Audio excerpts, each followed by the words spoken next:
हर घर तिरंगा યાત્રાનું આજે આમોદ શહેરમાં ભવ્ય આયોજન। નમસ્કાર દર્શક મિત્રો, ગુજ્જુ દર્શનમાં આપનું હાર્દિક સ્વાગત છે। વાત કરીશું આજે આમોદની, જેમાં આમોદમાં આજે 2 થી 3 કિલોમીટરની ઇતિહાસમાં પહેલીવાર આટલી લાંબી હર ઘર તિરંગા યાત્રાનું આયોજન કરવામાં આવ્યું છે। કેમેરામેન આપણને આજે દ્રશ્ય છે તે સમગ્ર દ્રશ્ય કેમેરામાં બતાવશે કે તમે દૂર દૂર સુધી જુઓ।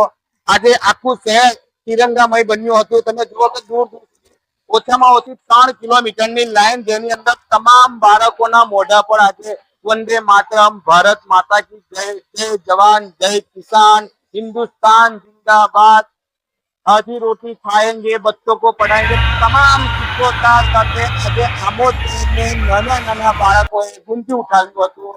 આ કાર્યક્રમ ખૂબ જ સફળતાપૂર્વક આજે સફળ થયો હતો, જેની અંદર તમામ શાળાઓના વિદ્યાર્થીઓએ ભાગ લીધો હતો। આ કાર્યક્રમમાં આપણે વાત કરીશું કે આમોદ તાલુકાના ડોક્ટર મયુર વરિયા, તેમની સાથે તાલુકા વિકાસ અધિકારી, સ્થાનિક ધારાસભ્ય જંબુસર વિધાનસભાના દેવકિશોર સ્વામી, તેમણે પણ ખૂબ જ મહેનત કરીને આજે આ કાર્યક્રમને સફળ બનાવ્યો હતો। તમામ લોકો આ કાર્યક્રમમાં હિન્દુ મુસ્લિમ એકતાની મિસાલ જોવા મળી હતી। કોંગ્રેસ, ભાજપ, તમામ પક્ષના લોકો, આમ આદમી પાર્ટીના લોકો, તમામ આખા ગામ અને તાલુકાના લોકો આજે હર ઘર તિરંગા યાત્રા કાર્યક્રમની અંદર જોડાયા હતા અને આ કાર્યક્રમને સફળતાપૂર્વક સફળ બનાવ્યો હતો। લોકોનું કહેવું છે કે આવી જ રીતના વર્ષમાં એક વખત આવી લાંબી અને મોટી યાત્રાનું ભવ્ય આયોજન થાય। જાવેદ મલેકનો રિપોર્ટ, ગુજ્જુ દર્શન, આમોદ।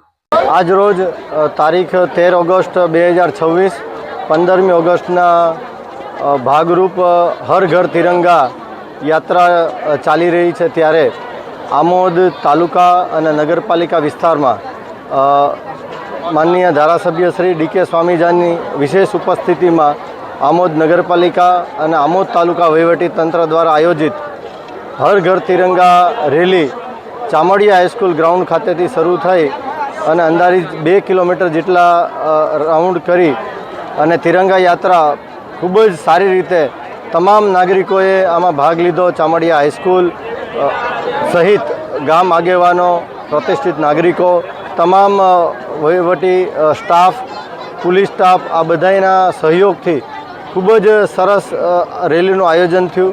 સમગ્ર તાલુકામાં આજે 15મી ઓગસ્ટના ભાગરૂપ રાષ્ટ્રભક્તિના સંદેશ સાથે તિરંગાની આન બાન અને શાન જાળવી અને રાષ્ટ્રભક્તિ દર્શાવી સમગ્ર તાલુકાની જનતાએ આજે જે તિરંગા યાત્રામાં સહભાગી બન્યા છે, આ બધાએ જનતાનો સમગ્ર આમોદ તાલુકા વહીવટી તંત્ર વતી ખૂબ ખૂબ આભાર। વંદે ભારત, જય જય ગરવી ગુજરાત, ભારત માતા કી જય।